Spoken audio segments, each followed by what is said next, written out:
எடு நீ வெட்ட நீ சொல்லு மாதுளம்பழத்தை ஈஸியா உரிக்கிறது எப்படி? மாதுளம்பழத்தை ஈஸியா உரிக்கிறது எப்படி? போடு.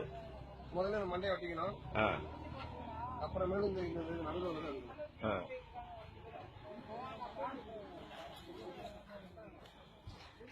விட்டு அது வளர்ச்சி எடுங்க. மாதுளம்பழத்தை மட்டும் என்ன எடுக்கணும்?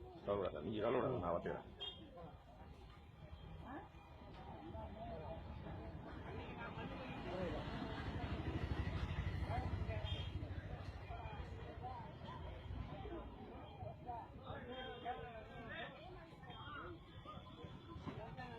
இது எடுத்துருங்க.